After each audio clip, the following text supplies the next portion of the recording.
Bonjour, bienvenue chez vous, vous êtes bien branchés sur Rango TV. Ce matin, je reviens encore avec le sujet d'hier, Pona Koyib Sabino, Masolo, ya Mazali Kole Karamboka.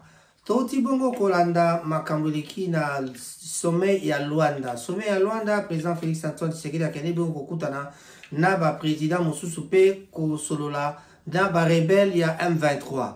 Makamboni Neleka Kikuna, Ezali Makambu Oto Lobaka. Tina lobaki na bino lobite eloko nini ezali koboma mboka eloko nini ezali kopesa pasi na Congo nde yango toko développer na moi quelques minutes lelo. Raphaël Ngoma molobeli na bino kati na Rango TV. Tout ce que je vous demande c'est de vous abonner pour ete toko kako pesa biso makasi po mosala ekende liboso. Bandeko ba bolingo bana Manchester pe na monde entier na Brazzaville mama Baya na Kinshasa, Aldangoma, na Katina Lubumbashi. En tout cas, Maman Lorette Azali, Pe Bongo Kuna Namboka Kinshasa, ba camarade Baleke Bele, ba famille Baleke Bele. Je pense à Bibi Spanzu. En tout cas, Bambote Mingi na Nies Nangai, Bibi Spanzu, Maman Henriette pas Ozali, na Pesi Bilombote, ya Georgine Ngoma, vraiment Bambote Labino. Awa Ezali Likamboya parti prite, Ezali Likamboya Lisolo Katina Rango TV. Lisolo nini tokobete ezali lisolo ya balobi M23 bapesi bango espace bazonga na espace esika bautaki. Tokomeka kotanga nanu makambo balobi RDC accord de cesser le feu conclu au mini sommet de Luanda. Balobi nini na sommet wana. À l'issue d'un mini-sommet à Luanda sur la situation sécuritaire à l'est de la République démocratique du Congo, les participants ont proposé le mercredi 23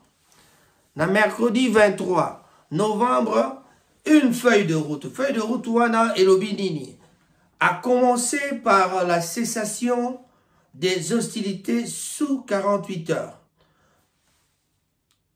Le groupe appelle à la fin de tout soutien aux rebelles du M23. Voilà. Selon le communiqué, donc, le groupe Longoli soutient sur la M23. Donc, M23, groupe va soutenir M23. Condition, il dit, Bolongwa, Bokata, Bitumba, Bolongwa, n'a pas position, n'a pas position, au Bozaraki, initialement, tant qu'on bandaki. Mais, tu as développé, et là, quand on dit, position initiale, les alliés, nini. Compréhension d'abisso d'être Sabino et là on te comprendre avec une analyse tout à fait personnelle, une analyse il y a Rango TV. Voilà. Mama Baya esikozali landa Mama Baya landa yango. Nabi soki tolobi ke eloko bombaka Congo ezalaka nini ezali ebede. D'abord to ebakate makambo nyonso esalamaka na Congo ba multinationaux bazali sima na yango. Les occidentaux sont là. Na banda ba discussion oyo na baninga na ngai maron et rata epa azali na bandi za koyoka ngai balobi les multinationaux sont derrière ba richesse ya Congo bato nyonso ba voisin sika bazali bango tout baza ba corrompu baza koya koluka kotia mobulu na mboka Congo pour que bayi mboka ya bapaya bakoka ko profiter na ko kamata ka to pe ko ibaka ba richesse na biso ya sous-sol na biso pe ko mema yango na bangambo ya Rwanda isika bi basala raffinerie na bango isika bi basala usine ya traitement ya coltan pour que ba ko kamata ba minerai na biso bateka ka paibo na mikili ya poto ba tata ba mama bandeko match ezali mabe ndenge nini. Est-ce que le gouvernement congolais azali miso ya kofungwa mato miso ya ko lala tokomi komi tuna. Tant que toza komi tuna tokomi ko analyser personnellement nazo yebate et là quand dit vraiment gouvernement na ezeko ça. Nako kaka ko landaka bandenge bakambo ezali. Selon le communiqué final, il y a des participants. Les participants, il y a mini sommet à Luanda. Ils ont exprimé leurs préoccupations concernant l'aggravation de l'insécurité et les actions militaires persistante du M23. L'acquisition par le M23 d'armes et d'autres moyens de plus en plus sophistiqués pour mener des attaques et la persistance des forces qualifiées de négatives et terroristes dans l'est de la RDC. Comment se fait-il que M23 a des armes sophistiquées? Comment se fait-il que Bango basé Barrebel? Est-ce que Barrebel a des armes sophistiquées? Pourquoi et comment? Et Bandi Boni. Donc, ça veut tout simplement dire que les alliés confirmation autour de multinationaux, topé occidentaux, tout France, Angleterre, États-Unis, pays allemand, bango tout bazali sima il y a bateau là. Na sima il y a M23. Mais na kotalaka ndenge bakoyi kozala ba arme wana biso balobi tozana mbango. To sombi ba arme bakangi ba arme na biso na France.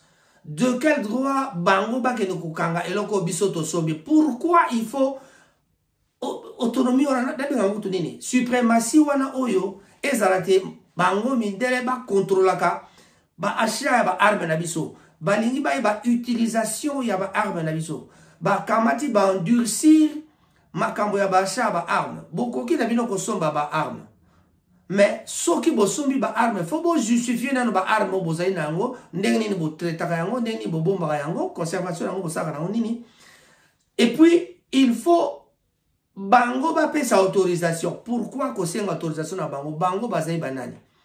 Moteki mundu ki asha teki mais sikoyo bato mosusu ba ya ko contrôler biso. Ezali makambo ya mabe. Ba makambo ezali ko freiner mboka Congo et développer ezali ba makambo wana parce que guerre et koti bazo boma biso baza ko beta biso tozali na force oya ko rétorquer to ya ko répliquer penza na niveau ya ba arme ba baza na ngote. Botala bino mo makambo ndezo depuis balobaki guerre bandaki kala guerre to botoli kabumba to komina kabumba to atakaki bango. Oui, mais to komi wapi? Bunagana tile loyo eloko moko eza kolobate to za pembeni ya Bunagana to penini mais eloko nde to yaki ko découvrir que Bunagana ezali pene na Goma pe e komi Goma ezena danger. Soko tuni bato ya Goma bato bazolo ba ah eza e koma na ngoka makambo nzambe. Makambo nzambe ngo yango na ki passer mo azote ya lelo habite Moïse nali kukumana ye bapesaka ye kaka bâton ya pamba. Moïse nali kukumana ye bapesaka ye kaka bâton ya pamba. Bongo biso nani akopesa biso bâton? Siko ba occidentaux bazo banga arrivé à Russie parce que Russie a komi kokota na Afrique malembe. Na bandi na Mali bozo kama bozo landa na Mali makambo ndenge za koloba leka kuna. Mais ngai nalingaka jamais kotanga bakombo ya pays mususu quand je parle de la RDC. RDC ali mboka auto bengaka mboka elengi mboka makasi eloko makasi ya RDC ezalaka nini? RDC ezali mboka moko ezala ba particularité moko oyo ezala na Mali te ezala na Chine te ezala na eloko te. Moto moko to pe mboka moko te azali kokoka na RDC. Babiloko tozana yango epai moko te ezali. Ça veut tout simplement dire que ezala kopesa convoitise. Donc convoitise elobite bato banso esika bavandi na ba multinational na bamboka na bango tous les occidentaux bazana na besoin eloko wana. Ba lithium, ba coltan, ba or, ba diamant, ba nzete, maï. Bah, espace vide, espace cultivable, tout ça, 120 millions de kilomètres carrés. Bah, parce que ça n'a pas ici. Avec seulement 120 millions de kilomètres carrés, et ils même espace oyo, Chine, Azalaka yango, même espace au Chine, Azalaka yango, Salake, Mao Tse-tung, Landa ki makambo, bah, esprit na ye, yaki, koko, bah, kitera ki, esprit habité, Yong Kong est qui ba chinois ba pesimba en agriculture. Voilà développement à Chine ici qui bandaka kino le loyo. Chine a commis parmi les 5 premiers. Il y a ba pays riches ya monde. Mais ba yebi bien que Congo pays koki kozala parmi les pays les plus riches ya monde. Avec ce que nous avons comme coltan, avec ce que nous avons comme diamant, or, cuivre, zinc, lithium. Basala ba portable bazena besoin na biso. Ba kenda koluka kosala ba bombe atomique cobalt ezana biso. Ba kenda koluka kosala ba voiture électrique tozali na ba biloko ngwa ba lithium wana. Tozali na ba coltan ba cobalt, zinc, manganèse, tout il y a même des minéraux oyo kutu non exploités ezali. Ndena yebisa bino mbala mususu. Na ba mboka mususu ezali vraiment que ceux qui Bah exploiter yango bien, mboka et ça bien. Mais et donc les Boma Congo d'abord convoitise wana au départ. Donc bah occidentaux bazali ko luka ba kamataka ba diriger biso. Ba banga biso démographiquement tozali déjà épelé en Afrique, to ali épelé. Peuple aleki mingi en Afrique, tala ba chinois ko ba épelé ne ba développer. Na parce que tant bazalaka 1 milliard. Et zalaka yango de sika basalaka révolution na bango pe ba développer. Mais biso siko tozali pe épelé en Afrique. Ce qui parle en Afrique, toko gagné bango. Yangana bo moni pe ba makambo so leka so tolobi bao bango ne balobi boy. Non. Buta la kaka aux alentours na biso makamni eza koleka. Mais sikoyo na Congo makambo so otambola ke président Félix Antoine Tshisekedi a beti tangwa. Mais moi erreur ezali. A beti tangwa bitala Rwanda so beta biso masasi. Alobiango na ONU, alobiango na Kenya, alobiango na Luanda. Baeko sala bakor. Bakor na bangwana et loko bako sala ezali malamu. Mais yoka calendrier précis ya bakor wana. Pour parvenir à la désescalade recherchée par la médiation, plusieurs décisions ont été prises na esikawana. Bazwa ki ba décision ebele. La première est la cessation des hostilités. Balobi guerre abuo pia kamata minduki tianase. O simba munduki kaskobetate. Voilà. Et en particulier des attaques du M23 contre les forces armées de la RDC. Donc M23 a attaqué Bissau de Susté et la MONUSCO à partir de vendredi 18h. Donc 2 jours plus tard, le groupe rebelle devra donc se retirer des zones conquises pour regagner ses positions initiales.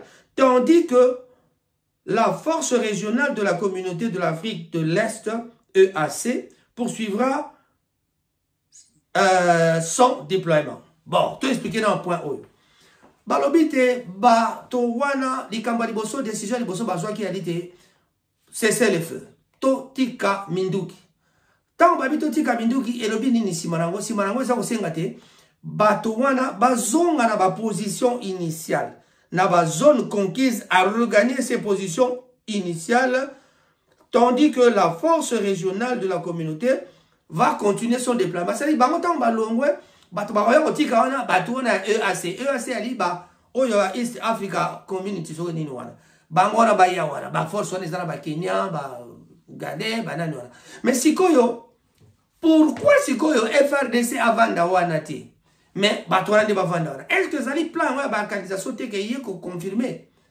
Batata ba wana ndeko ngala solo balabino tango Félix Antoine Tshisekedi a lobby azo beta tangwa et ali azo pesa passe na peuple va comprendre que bisono sont tous à la siko unis to sangana to bongisa ba idée de force c'est que ceux qui tozana likanisi moko ennemi a kokoka kosala oyo azaina plan na ya simate parce que Félix Antoine Tshisekedi ceux qui a sali faut pas ndenge baloba kiawa yemuta kolekana parce que en voulant défendre que Batowana basa la plan la bango, le président Félix pourra passer outre le quoi Laurent Désiré Kabila Kendaki.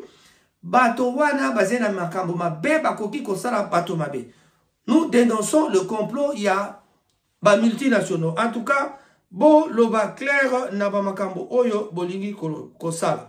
Tozo comprendre que bango ba ye na ba plan oyo biso to vraiment to linga yango à 100%. C'est le fait aux d'accord na yango.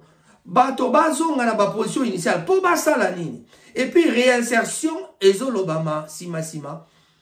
Ba kamata général ou azwa ki grade général kuna na guerre balo bati alelo comme général na Congo aya ko diriger mboka Congo. Comment vous allez accepter des histoires comme ça? Donc calendrier yango wana balobi bazonga na ba position initiale nde EAC akamata a kende ko continuer déploiement na ye. Bango pe banda babanda ikoya bakozala 900 ngo banda bazai koya bakoka 900 à décembre vers le 25 décembre bakoka 900 à Congo donc au bazali on va peut-être 300 ou 400 déjà sur combien. Le M23 est appelé également à se désarmer et à se cantonner d'ici le 30 novembre en territoire congolais sous le contrôle de l'armée congolaise et de la force régionale en collaboration avec la MONUSCO.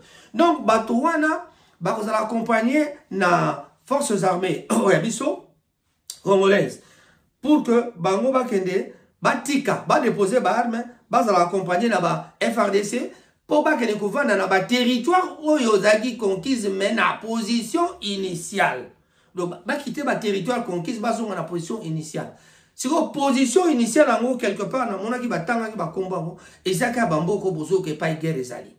So qui bateau na bayi, or to soupçonnera déjà M23 et ça mélange Rwandais peut-être dans quelques Congolais.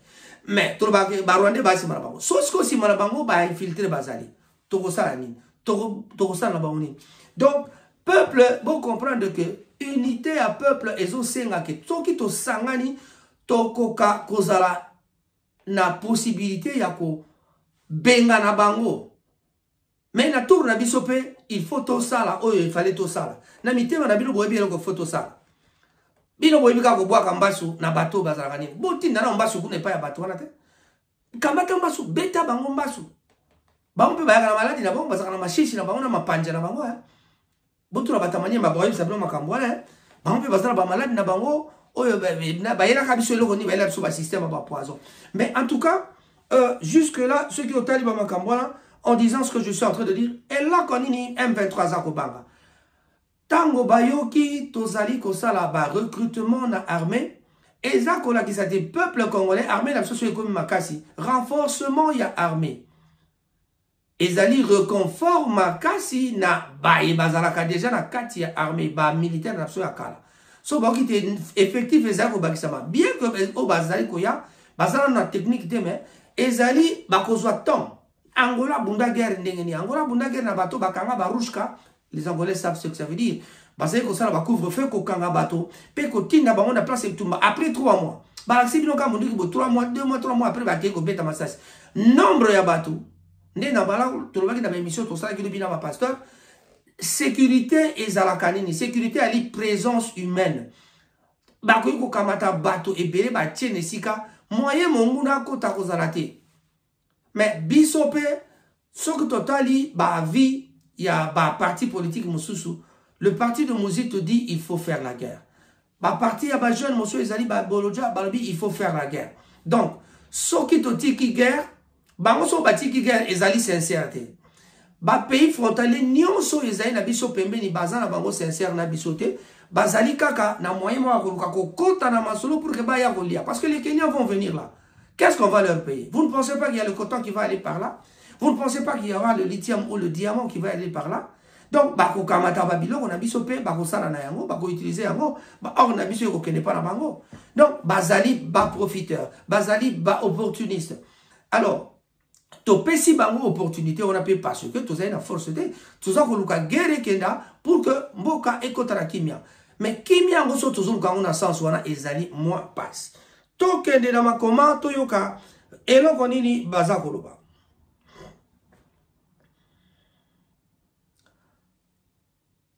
Concernant la force est-africaine.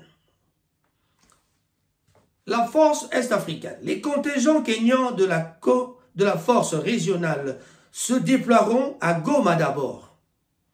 Ensuite à Bunagana, Rutshuru et Kiwanja. Nalobi, Bunagana. Non, Goma, Bunagana, Rutshuru, Kiwanja. Voilà. Bamboka wana nyonso ezali bamboka oyo M23 asila ko occupé.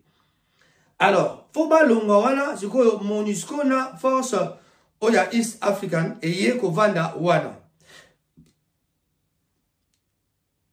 Concernant la fin des hostilités. Pour na maïmatali faire nanoté. Si le M23 refuse de se désengager, ajoute ce communiqué final, bien sûr, le communiqué final, les chefs d'État de l'EAC instruiront le contingent régional à faire usage de la force pour les pousser à se soumettre, rapporte donc le correspondant à Kinshasa.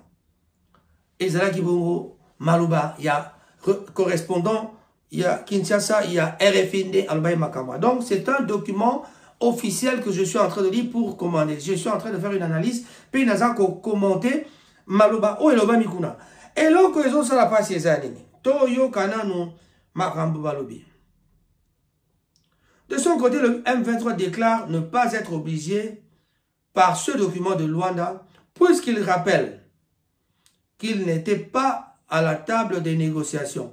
Concernant la fin des hostilités, le porte-parole du mouvement, Lawrence Kanyuka, explique que s'il n'y a plus d'attaque de ces positions, le M23 respectera un cessez-le-feu, qu'il dit d'ailleurs appelé depuis plusieurs semaines. Concernant le gouvernement congolais, veut négocier. Si le gouvernement congolais veut négocier. Voilà. À ce sujet, le gouvernement congolais a catégorique pour Makambo a cessé le feu. Donc, il faut d'abord cesser le feu. Mais Makambo donc, il faut d'abord cesser le feu et puis quitter les territoires, les zones occupées. Bozo na ba position initiale. Position initiale, ne trouva kike bako kende, mais bako vanda na bamboka wana batangi ba kiwanja kibanja bako kamata ba déployer na ba kiwanja Goma bakamati bako déployer ne ba force ya East African. East Africa fond bako vanda wana. Alors tant bako vanda wana et là qu'on ni siko ko sana ma bako vanda wana. So ce M23 to cité East African Force bako kamata bazana ndingisa ya kubeta masasi na MONUSCO ba pesi bango ndingisa. Donc le M23 est appelé à se désarmer et à se cantonner d'ici le 30 novembre en territoire congolais. En territoire congolais. Mais tout le monde M23 ça infiltré là-bas. Rwandais. Donc même ceux qui basent là-bas Rwandais, bâti dans le territoire congolais. Puis le mot Boluka, pour comprendre le on est salam. Est-ce que ezali erreur monnaie n'était au sali kondi makosola batowana. Est-ce que pe toyoki combat Rwanda ti? Rwanda, il fallait Kagame aya, mais Kagame aya qui n'a pas encore Rwanda. Ça veut tout simplement dire qu'il y a anguille sous roche. Qu'est-ce qui va se passer? Kagame le quoi qui n'a pas encore Rwanda. Est-ce que Bako Landa c'est le feu? Donc, Toyoka ke Bunaga déjà toujours Tikala, on peut ça ordre na batora ba beta masasi, or batowana to yebite pe o baye na bangwana soki ba infiltrer bazali. Voilà, il y en a maintenant une semaine dans l'émission précédente que Félix Tshisekedi dit mazo sabeta tangwa ezali pona kolakisa peuple que yé assez fundi ba occidentaux pa na biso. Peuple ne biso to réagir. Batonyo sokoto ba komi prêt pour que ba yana ba on participer. Ezala na niveau intellectuel. To kamata ba psychologue, ba docteur, ba médecin, ba licencié, ba gradué. Na ba simba minduki na ba simba minduki te bo benga bango. Ba DSP akala bazali na ba poto bazali na Brazzaville. Ba lela pamba na misale za tera bamboka ba paya ba ba vanda. DSP comment robeta kayo. DSP comment osala misala ya pamba na nzela. DSP moya sala musala na ye ezalité. Alors, benga bango ba ya solo na bango ba yebi plan, ba yebi musala, ba zalata sima ya bano boza kozwa na armée. Pour aider l'armée. Les psychologues, nous ici qui avons étudié ici, to ya to kamata to sali sabino, bobo sala kutu marama ba nationalité ba pesa batero kutawa. To ya to kamata to mitia na musala ya l'état na misala ya mboka pour que to koka kozala. Iso ba age pour ça na ko banga sur le coding. Ba jeune wana boti dans la bango ta musuba banga. Mais en tout cas, ne ba volontaire ba comme komona na occupé marche chibango azako ko sala recrutement makasi kuna na ba côté ya mboka na bambujima kuna en tout cas azwa qui prête déjà ba mikoelekiawa il y a 2-3 semaines passé le qui déjà ba 2000 bateaux bazai kondima kokenda l'armée. Donc eloko zali eloko bango ba bangi yangwana na ngana loba ba occidentaux ba comme ko banga po ba monique armée na biso comme goya makasi. Renforcement ya ba jeune et ko sa force d'armée. Ce que pesi force et to kozala na moyen ko contrer ennemi. Ko contrer ennemi et ko sala siko OK. Babanga pe biso. Na Russie nenga comme kokota makamba fait soko yepa koti ba arme na nenga kintsweki match e kozala mabe comme match abikumu otie totie. Nde rythme oyo esengeli tokende. Makambo ya diplomatie to yebi que diplomatie est nécessaire. Boke bosolo li mais koto na terrain masasi tout temps be ko tout temps.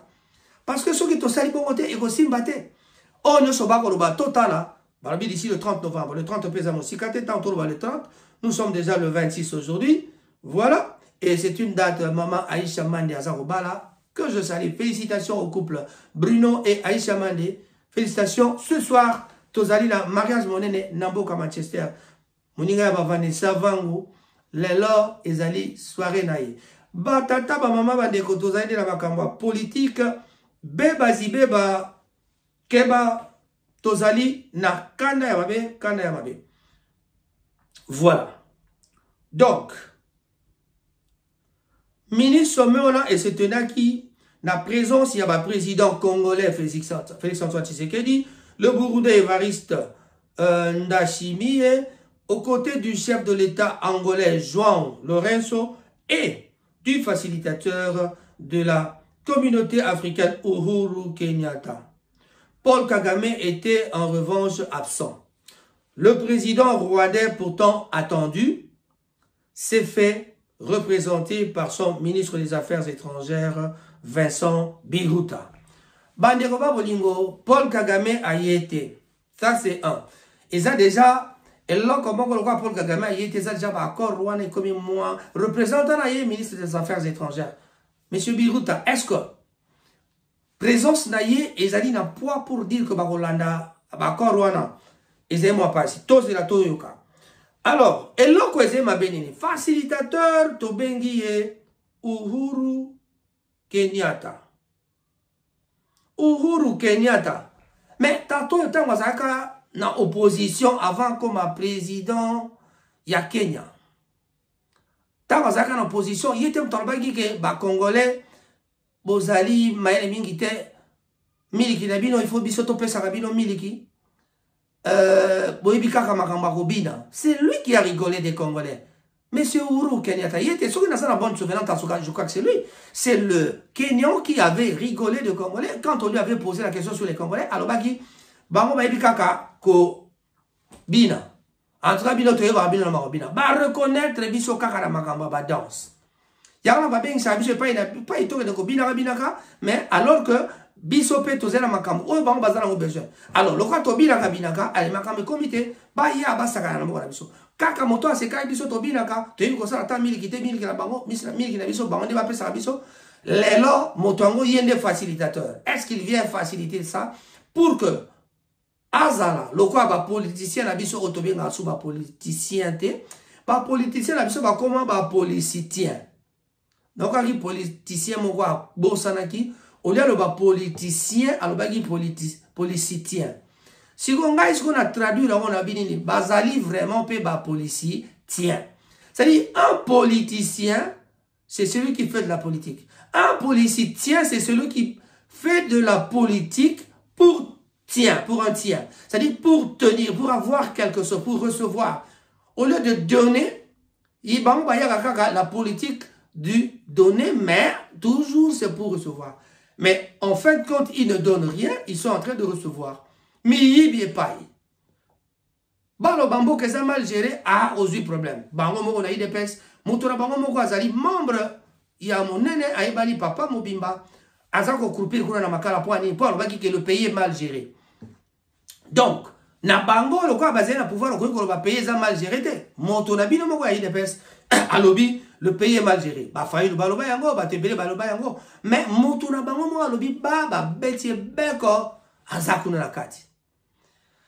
Ka bato batungisaki tata oyo leki na biso na mosusu wana oyo azape na prison wana. Moto na bango ya UDPS, secrétaire général, ancien secrétaire général. Jean-Marc Kabound, 520 gigas.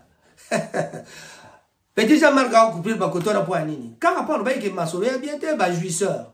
Mais tout le monde est jouisseur qui n'aime pas la jouissance. Tout le monde l'aime. Tout le monde aime ça. Quand tu es aux côtés du président, bah bien gros jouisseur. Mais ce que terme wana, il fallait pas développer en son nez. Donc il a Jean-Marc parce que toi il plus de 6 millions de personnes bah koufi na boka Congo. Les gens ils ont bisoto vendre à Katolo bah va cesser le feu et puis bah tango bah ti karaba vendre na Rwanda. Bande koba bolingo peuple congolais. Ezali signal d'alarme, président Fachi Otobengi béton. Béton on a payé, tonga béton na nini na nini. Na Rwanda. Toko tonga béton na Rwanda. Faut mille ya béton avant l'on appelle à pouvoir. Tonga pe mille ya béton qu'on a dans nos total. Parce que Rwanda ezeko sakana, Rwanda zeko zwa poids na ba multinationaux pour que baya konyo ko biso pour que baya ko biso passe. Batata ba mama bande ko soki to la di makambo wana vraiment ezalini o moto afinga kibiso ye wana siko eloko ni ko sala boyebi suite tango ezalini makambo ye Kagame asalaka yango de ko balukela ye Hitler wana babengaka Hitler africain akosuka mabe o ya salaka na Habyarimana ekosukela epo akokufa pe kaka lokola ndenge Habyarimana akufaka.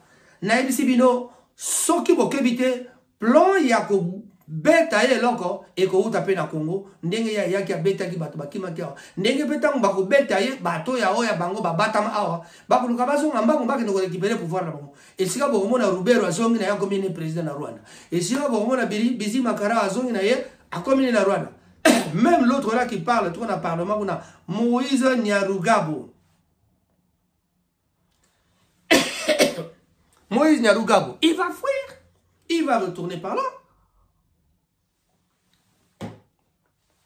Batata ba mama bandeko tala esikeza ko pesa pasi bato bazako kufa mais toza ko mona soutien ya ba occidentaux te toza ko mona que soutien occidentaux za sugo na camp ya ba rebelle ah to bi bazonga to kende ba kende na ba position initiale mais to yebite cesser le feu est-ce que vous allez respecter ou alors vous allez respecter pendant un temps après Rwanda beti biso sous Masasi mais est-ce que bako bima na Bunagana ça dans le territoire occupé, total à donc, Félix Tshisekedi, espérant des engagements fermes de la part de différentes parties prenantes et en particulier du Rwanda, qui l'accuse donc d'agresser son pays, notre pays donc, et d'armer le M23. À l'issue de ces 5 heures de discussion, la délégation congolaise se réjouit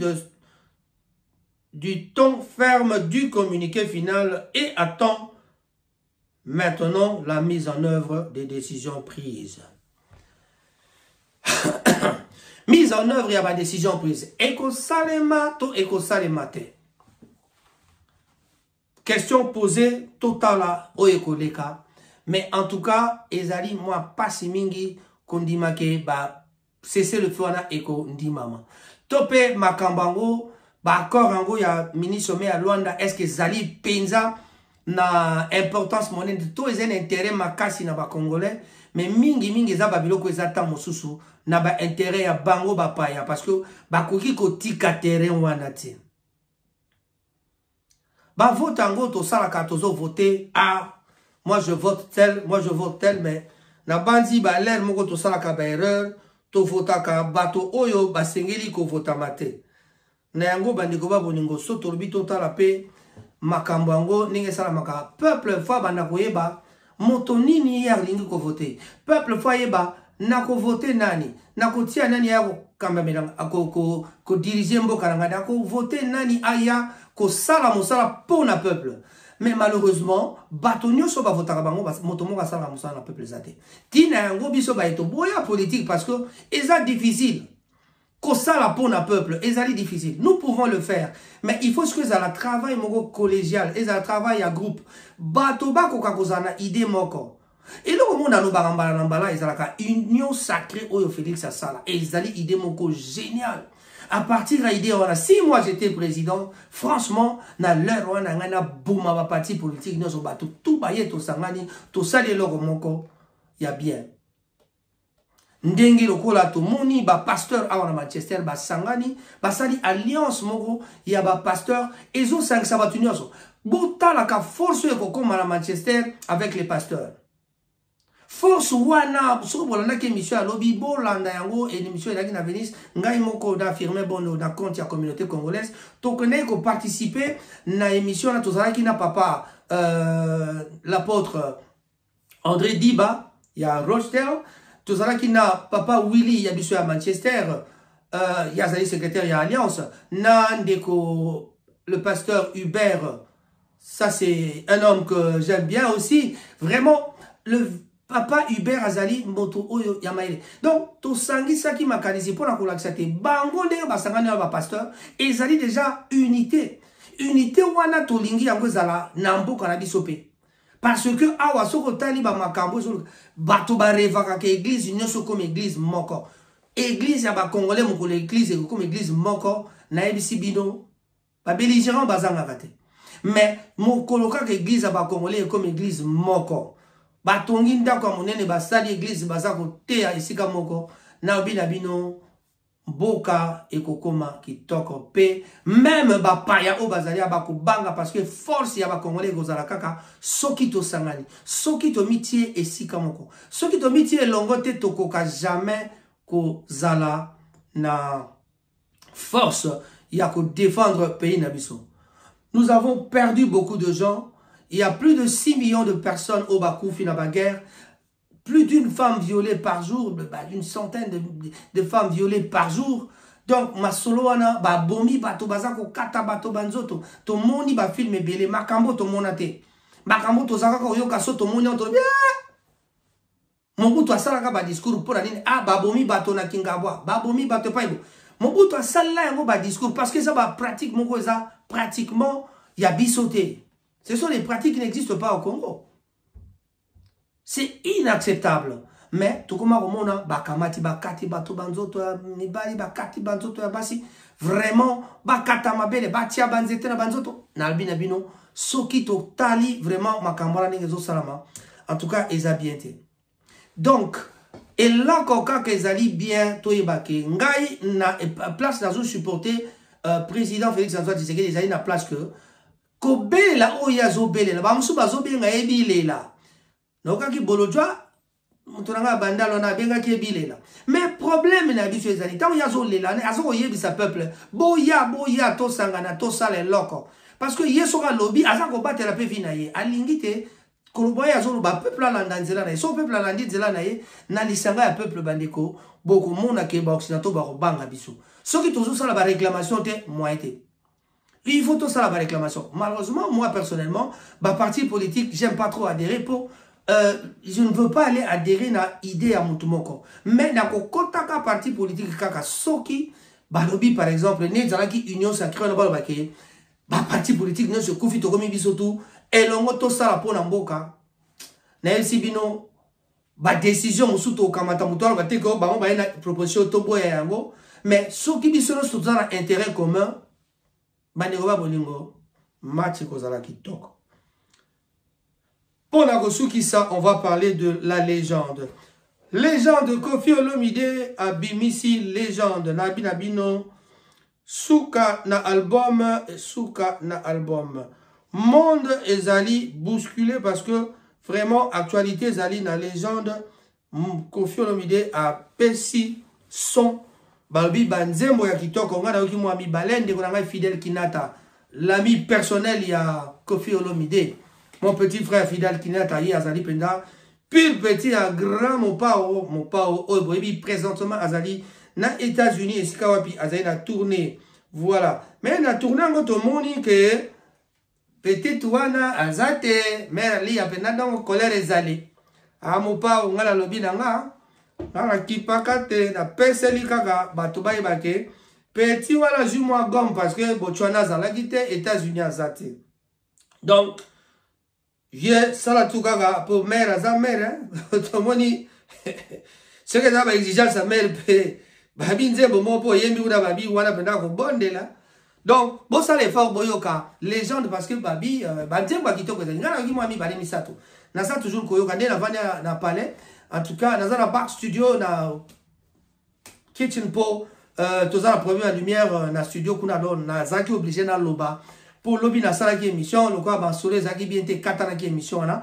donc émission na ekobunga oyo ekotika la pona analyse de la prometa ki bino na kosala analyse ya nini wana donc soki tolandi masolo ya mopao donc en tout cas mopao a rappé mopao a beti babilo kwa moto a beti babilo kwa moto banzembo ezali obele soko ki trésor public a Rolanda boyoka soki alobi na bino nini ezana pont rouge ezana biberon banzembo ezali ebele donc batata bama bandeko mopao revient en force avec des rumba oya tango yawana a beti rap a beti moi ba rythme ba nigérien mais moi ça je m'ezali mais lobby ngana sala rapé critique nako comme ça mon pas à 100% na mon pas à danser bani d'ailleurs qui bato sous bazo comparer bo fali bo pas ni so botanga fali botanga mon pas bo luka même ça fali ba makambo pamba o ya ju disque d'or na ye na ngo teki so ko teki ko le ka badinga ezate ko za danser ko le ka bato wala mais oza danser d'accord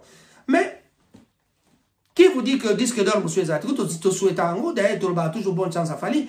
Et tu l'équipe, monsieur souhaites un gros, vous avez deuxième disque d'or, Fali pour pas. Donc, mais, bateau, bah, y'a qu'à comparer, nga so bolingi ko comparer bateau, pour to kende ko chute, to sou ki sa. So ki bolingi ko comparer bateau, boye ba ke loko nini boko comparer. Ba comparaka moto, so lobi, ya yemba ka bien. Ayemba ka bien, mais ateka ka bien te. Moto ateki bien, betere maboko. Oh, ayemba ka bien te, mais dima ye pona oyo asali bien bien. Si ko bino critique bo kende, so bo osali critique na ayemba ka bien te, na ebite bien te, on peut souke za rande ni. Bon tata Dominguez bo ba ayemba ka mabe. Nani bati bele ba chanter bele ba zana ba drôle de voix, mais elingo bati Marie-Paul voix kaokana. Ba bozi na voix kaoka, mais ba grand chanteur. Na yebite soki koyemba mabe et la kisi nini. Pona nga na yebi yango te. Moto soka yembi na note seka yembi koyemba. Okoyi kozana voix peut-être pas trop mélancolique ou bien pas trop trop terrible, mais moutona moutouazen a timbre ou nzamba pesaï. Comparez moutona moussala sali. Je vends 10 chansons parce que je suis capable de vendre 10 chansons. Je vends 1000 chansons parce que je suis capable de vendre 1000 chansons. Ce qui moutouazui n'genge pas teki 50 000 peba paye ces disques d'or. Tika ko comparer na mon pao. Mon pao na ebisaka bino dasna ebisaka yo. Ba porte parole bozaka ya lukuta na moto ako ya ko flatter au kapoazo mbongo. Mais on parle de la musique de Mopao. On vante le mérite de Mopao. On sait que t'es grand, on sait que papa est parti, il n'y a que Mopao. Au top, Bozaka Bino Babikolo Wana. Mais Moutazap n'a envie, ou Azap n'a actualité. Mopao, aux actualité. Mais bah petit peu, bah il y a les héritiers Watanabe, il y a les fabricants qui sont passés par là. Bah oui, la base a résisté, j'ai bien Pierre Bazak toujours comme Tabandoul et la bango. Tout le banini, bah ça y est, Bazako ya, bah te bélé bazali comme ta musique. Mais tu es que grand frère dans un grand frère, mais total année Moussala, Moutouassali, légende, je vous conseille, en tout cas, Boluka, Boyoka, légende, le nouvel album de Mopao. Entre temps, Fali Poupapé. Ah, il va signer les angles azako beta. Mais le 25 novembre, le 25 décembre plutôt, tout ça, anniversaire à Werason. Anniversaire à Werason, Ezali le 25 décembre 2022. Mais il y aura un événement spécial. Balobi a fêté sur place avec son poulet, son ancien poulet, c'est Héritier Watanabe, a fêté dans le stade le 25 décembre 2022. Donc, Kita dans le stade. Bossa l'effort, pambate, fallait attendre Saki. Bossa l'effort, pambate, Tozan a besoin et tonda. Voilà, Papi Moussongo, prix Nobel. Un grand bonjour à toi, Papi Moussongo. Quand je cite Papi Moussongo, c'est parce que je pense à lui par rapport à la relation à Bango, Naba, Héritier Watanabe. Voilà. Prix Nobel. Bambo Tenayo, Yangona Kuna na Middleton, Sogi Roster les Alaka. Da Blackley plutôt. Allez, Mbotenayo, Yangona. Batata ba mama bandeko soki na pesi Guy Bochard mbote te na sali erreur. Guy Bochard Moulongo mbote. Lido Moulongo mbote na yo. Vivien Bonjeka notre ami de Chitami le restaurant. Vivien Bonjeka na mama Nelly bambote na bino yangona boule cho cha. Mbote na yo yano zemongo.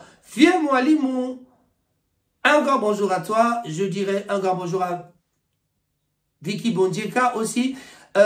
Pourquoi pas saluer Guy Force, l'homme de la référence Bambo Tenayo Yangona, Trésor Coco, le grand mécanicien, le grand garagiste qui vend des voitures tous les jours.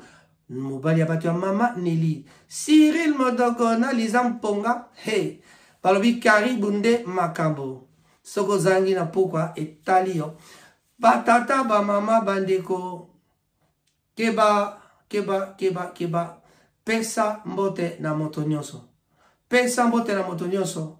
Bandeko babolingo. Balobi. Moto ali kukuma nzambe atinda kiye. Malgré na li kukuma na ye. Akende ko sauve bandeko na ye. Asimba kinzete. Po beta kakaba. Kangama. Malgré li kukuma. Moïse atinda maki na nzambe. Kaka na li kukuma na ye. Po akende ko sauve bandeko na ye e salamba ki pe kaka bongo na ye kote ya tembe tozalaka na bango tosolaka na bango bateyaka biso toyokaka mateya mikolo miso tolalaka na yango tolamukaka na yango bandeko babolingo Soki na bosani kopesa ba jumelle na ngai mbote na salimabe. Mes jumelles, je vous salue. Timba Moussei, Nzouzi Moussei.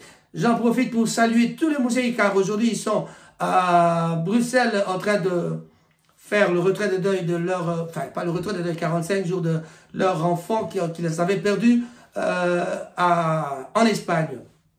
En tout cas, une pensée pieuse pour notre enfant Cédric. Merci. Ça, c'est concernant tous les Moussei en Belgique où ils se sont retrouvés avec toute la famille. Bandiroba Bolingo, Topesi Mbote la Blaise Simbo Monta, Roger Black Cab Moninga, Adamo Ekula, Bambote no Yangwana, Batata Bamama Bandeko. Histoire ici la raté et Sili.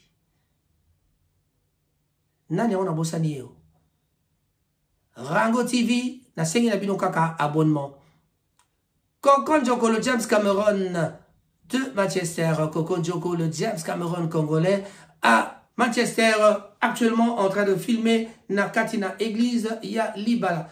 Batata Bamama Bandeko. Encore une fois, bonne fête à toi, Aïcha Mande et Bruno Tolobi, Petosukisi. Au revoir. N'oubliez pas de vous abonner car c'est très important. Tozo Zela soutien à Bino, Makasi. Le numéro de téléphone de Rango TV 074 59 27 87 47. Merci et au revoir. Congolais, Fongola Misso.